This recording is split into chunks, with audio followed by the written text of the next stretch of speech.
Hello and a very warm welcome to Spotlight America TV, the blog. I'm Akhtar Khan. You know, one of the things I love about my job in living here in America is that you can talk about anything, or virtually anything. I love getting to the heart of the matter on topics and see it unravel through your emails and comments. One topic that's bound to get you talking, if it hasn't already, is same-sex marriage. Yep, you've guessed it. The gay marriage debate is back on the editorial and political agenda because next week the Supreme Court will decide whether same-sex marriage should be allowed across the board in all states and become federal law, as opposed to states being able to decide for themselves whether or not to implement it locally. The whole issue of gay marriage is, in one instance, can be dated back to 1974 when the Supreme Court declared that the freedom of personal choice in matters of marriage and family life is one of the liberties protected by the Due Process Clause. So this week, more than ever before, both sides are lining up their top spokespeople to go into battle on this issue. For those fighting for equality and the right to marry their respective same-sex partners, this could be the end of a long and painful road. But for a younger generation, what's all the fuss about? I mean, why are we having to talk about an issue like this when there's a diplomatic, or rather a democratic president in the White House, when homosexuality was legalized way back in the 1960s, and when being gay is now more acceptable than ever?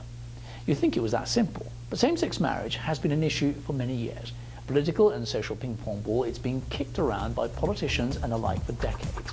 During that time, not one single prominent politician has come out of the political closet in direct support of same-sex marriage. Instead, fudging the issue and time again, incurring the wrath of the electorate whose votes they depend upon. But that was until now. Ironically, it's taken a woman to have the balls to say what a lot of men have been afraid of saying.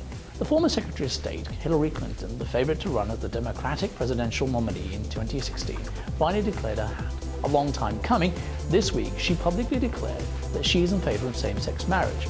Though dissatisfied with her husband's don't ask, don't tell policy, by coming out in support of gay marriage, she's not only doing the pro-campaign a favor at a time when the US Supreme Court decided the issue once and for all, but also allowing others in her party to step forward and declare their hand.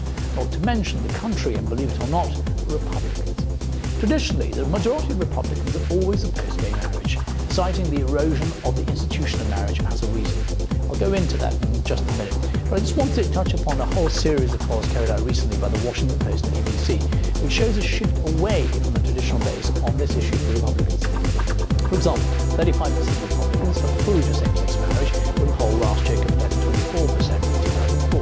The number who disapproved also dropped from 72% to 59% in 2012. So we can also look at a different demographic, for example. If you take a look at the 18 to 29 demographic, that shows that a staggering 81% of that age group approve of same-sex marriage. Let's just stick with the Republicans for the moment, because one other significant development happened this week. Significant because it's the best example of why same-sex marriage should be allowed. We can preach all we like about our principles, our laws, what we believe in and stand for, but actually when something becomes tangible and real, it's frightening how it can affect our lives. In this case, one Republican senator, Rob Portman, did a complete U-turn on the issue of same-sex marriage. Once an outspoken proponent against gay marriage, his views was changed by his gay son. It's funny how we behave once something is so close to our hearts and impinges on our very own principles and beliefs. Rather than chastising Senator Portman, we should commend him for not only doing the right thing, but also for realizing the future happiness of others and the greater good is far more important than some ideology or conservative doctrine which lacks compassion and understanding. That aside, it looks like most Americans are now pretty much of the same opinion. According once again to that poll by the Washington Post ABC, homosexuality is now it's not a choice, but just the way some people are. And exactly how long will it take for us to get to that idea? I've got to say, as much as I love America, we should be leading by example, and the rest of the world follow, not the other way around. Now, I just don't want to think that people might think I would just wave a wand and think that everything's going to be just rosy. For those right wingers out there, I'm not suggesting that this is Shangri-La, but we have enough intelligence in this country to do the right thing. Democracy is one thing, intransigence is another. Talking of which, thankfully, the people of 9 states chose to exercise their vote and decided to legalize gay marriage here in the United States. Those states are Connecticut, Iowa, Vermont, Maryland, New York, New Hampshire, Maine, Washington DC, and Massachusetts back in 2004. But despite that, 31 states still have constitutional amendments banning same-sex marriage. So what's stopping them? Well, the arguments against single-sex marriage still rage on. My favourite is how same-sex marriage apparently threatens the institution of marriage. Well, that is rubbish. So many couples live together and have children without forming a union. Many heterosexual couples live together, period, and get on with it nicely, actually. According to one source, America has the highest divorce rate in the world, 4.9 compare 1,000. Look, marriage is a wonderfully romantic notion, but it just isn't for some. Trying to blame the gay and lesbian community for other people's problems is cheap at best. I fail to see how same-sex marriage has any bearing whatsoever on heterosexual couples. It's plain dumb and belongs in Anderson Cooper's ridiculous. Then there's the financial argument. Some say, well, why should the tax dollars go to provide benefits for people whose lifestyle I don't believe in? Where would we be if people opted out of paying their taxes every time the government paid for a policy they didn't believe in? Just for those number crunchers out there, the comptroller for New York City found that legalizing gay marriage would bring in $142 million to the city's economy and $184 million to the state's economy. I'm just saying.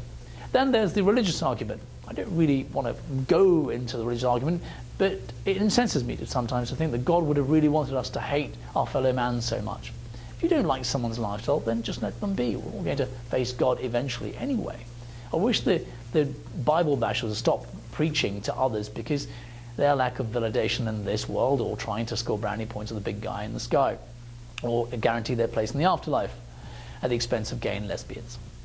Look, when all is said and done, gay marriage and same-sex marriage, or whatever you want to call it, is going to happen sooner rather than later on a federal level. I've no doubt that this is what the Supreme Court will decide. Are you going to be part of that society who embraces it, or are you going to be the one who has to tell two people, sorry, you can't be happy? Good luck. I have faith in America, the people, its constitution. Your forefathers fought a war to create a society where equality, freedom, liberty, and the right of the individual was key. Do you really need some foreigner, albeit British, ironically, to tell you that? No, you don't.